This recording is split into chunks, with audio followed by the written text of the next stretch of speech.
مساء الخير، كيفكم؟ الحين جاي اوريكم السيارات. انا كنت بشتغل اول بالسيارات الامريكي. طيب هذه السيارات الامريكي كلها مدعومه، اللي يبغى سياره. جيت بشوف سياره كده، الله كريم، الله يرزقكم ويرزقكم ان شاء الله. بس النهارده ما في مزاد اليوم، ولا مزاد السيارات هنا بالامارات. شوف كيف، لكن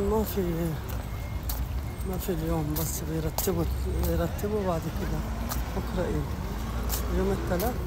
لا ما اعتقدش اليوم في مزاد. شايفين كيف السيارات؟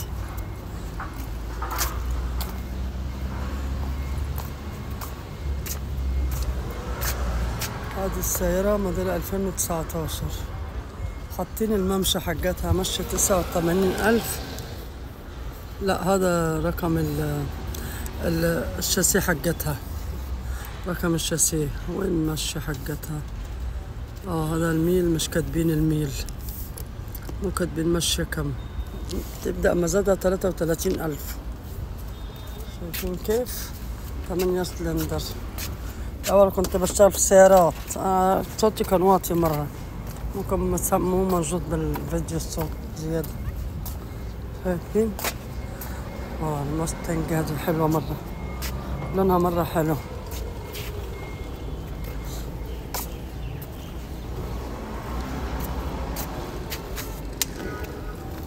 الله المستعان. هذا اللكزس، شوف الدعمة كيف حق السيارة.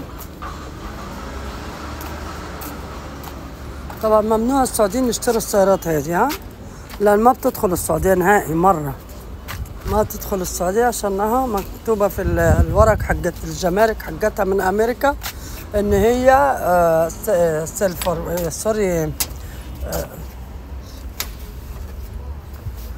ما أدري، نسيت والله الاسم، إيش بيكتبوا في الورق حقتها. سيرفس سوري، بيبقوا كاتبين فيه سيرفس، فممنوع تدخل السعودية. شايف هذه ماكينتها قوية ما شاء الله، جينيسيس. هذا السيارة خطيرة مرة، كثير حلو، مرغوبة، كل الناس بيحبوها في كل العالم. بس هذه دعمتها من قدام. خلونا افرجكم السيارة من الداخل كيف. شوفوا الدعمة، هذا فيها الشاسيه، شايفين كيف الشاسيه رايح هناك كيف؟ شايفين هذا الشاسيه رايح هناك على جهة اليسار شوي.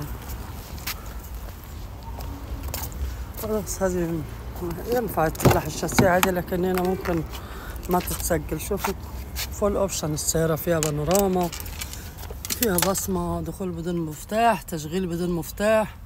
المراية طبعا فيها الأعكسة للضوء من الخلف، ما شاء الله تبارك الله. هذه السيارة ما عليها كلام، لكن الشاسيه اللي فيها دي مشكلة، يا تزبط الشاسيه يا يحصل في مشكلة. شوف الشاسيه من بعيد كيف، أو ممكن تكون بس اللي بتعلق فيها شو اسمه هذا. لا والله ممكن يكون في حوضة في الشاسيه بسيطة. لا هذا بس اللي يتفك وتتصلح، ما فيها شيء. الشاسيه ما في شيء، شايفين كيف من هنا ما في شيء في الشاسيه، يمشي حالها. شايفين نفتح لكم ماكينة بتاعت 6 سلندر، هذه مكانتها. شوف السيارة تيجي من أمريكا ما شاء الله تبارك الله، مثل الوكالة. أنا ما أحب السيارات الأمريكي صراحة، السيارة الأمريكي غير. حتى المراية حقتها لما تيجي تشوف حفلت البتاع حقتها كيف. هذه هوندا، شوفوا كيف الهوندا فخامتها كيف برضه، نفس الطريقة ما شاء الله. هذا واحد من العمال جالس فيها اللي شغالين بالمزاد. شايفين دعمتها جاية من فين هذه السيارة. اللي حابب يستفسر يرسلني يعلق على الفيديو ويستفسر. اللي يبغى يشتري اللي تصلح السيارات تخش دولته، ما في مشكلة. بدله يبغى يفحصها أنا بفحصها له، ما عندي أي مشكلة. مساعدة لوجه الله، ما أبغى شيء من أحد. اللي يبغى سيارة في أي وقت وما يفهم في السيارات يجيني وأنا بجيب له السيارة. هو يدفع بنفسه فلوسه للمكتب هنا. شو المكتب هنا كم يدخل ويسجل وياخد اوراق السيارة بعد ما يشتري، يعني يدفع فلوسها بياخد اوراق ويشيلها ويوديها في اي جراج بالمنطقة هنا، ما في مشكلة. حتى لو يبغى جراج برضك مضمون، بعرفه طريقة الجراج المضمون اللي يصلح له السيارة بطريقة احترافية بأسعار حلوة مرة. هنا قاعدين بيرتبوا طبعا يحضروا عشان المزاد. المزاد ده بيجي ترى على التيك توك اونلاين، بيبقوا مصورين نفس اليوم، بيكون نفس اليوم اللي فيه المزاد بيصوروا، بدخلوا تشوفوا في التيك توك.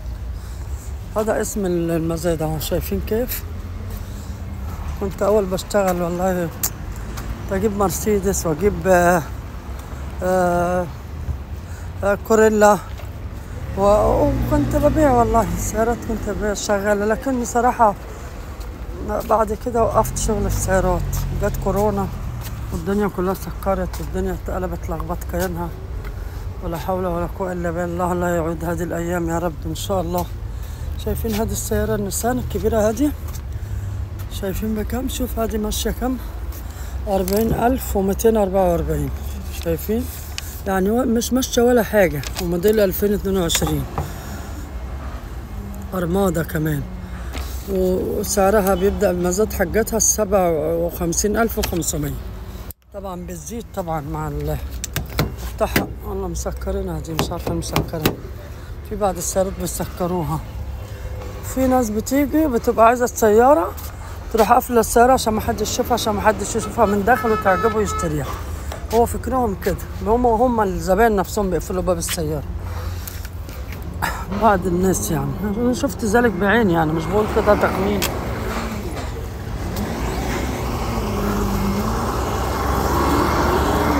هذه تويوتا، هذه كوريلا هذه. والله شغل السيارات، أنا بحب السيارات مرة بحب السيارات. هذه فول اوبشن، شوف كرسي كهرباء، شاشة فيها بصمة. لا هذه مفتاح عادي. شوف ماشية كم؟ ماشية 141,704. لسه ما حطوا عليها سعر ولا حاجة، لسه دمهم منزلينها. ما ادري اللي حاطين عليها السعر دي تقريبا، ما اعرفش الناس. لا اللي حطيت عليها سعر اللي هتبقى في المزاد، وهذه التانية لسه ما حط عليها اي اسعار. شايفين كيف السيارات؟ حتى السيارة الموديل الجديد هذه تبع شركة ما ادري اللي عليها الحصان دي، شو اسمها، تبع ماستنج. انا اول مرة اشوف هذه السيارة، مرة حلوة، حتى لونها خطير، مرة فخمة. شوف بدأ مزادها بكم؟ وهذه 30,500. اوه موديل 24 هذه، 2024 ماشية 27,085 ميل فقط. شوف كيف سيارة وكالة تعتبر، إن شاء الله تبارك الله. هذا الموديل القديم، هذه التويوتا، الناس كتير بيحبوها، حتى في السعودية بيحبوها، بس يا خسارة ما تدخل السعودية هذه السيارة أبدا، ما تدخل السعودية. ولا كان وصلت لكم سيارات الدنيا على السعودية من هنا، لكن ما تدخل للأسف الشديد. ولا كانت توفرت كتير يعني على بعض السعوديين، يعني مساكين ما عندهم يعني سيارات ولا سيارات عادية، يعني موديل قديم مرة. ولا هذه كانت تنفع تناسب معاهم، من الناس اللي ظروفها على قدها الله يعطيهم الرزق يا رب، كانت تناسبهم جدا في السعودية هذه السيارات. ولا كان جم من السعودية اشتروا سيارات الدنيا، لكن المشكلة الحكومة منع انك ما تدخل السعودية. السيارات المصدومة ما بتدخل السعودية ابدا، ما ادري ايش السبب. ممنوع بقى، عندها مواصفات معينة بالسعودية للسيارات، انها والله حتى مصدومة بس لكنها تمشي عادي. اغلب السيارات هنا امريكية.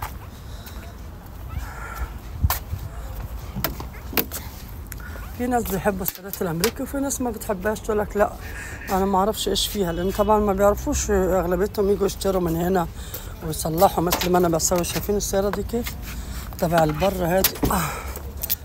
الفيديو هيخلص. شايفين كيف قوية مرة، كل الباكات طالعة حقتها مع الحادث. الحدث بتاعها كبير مرة هادي.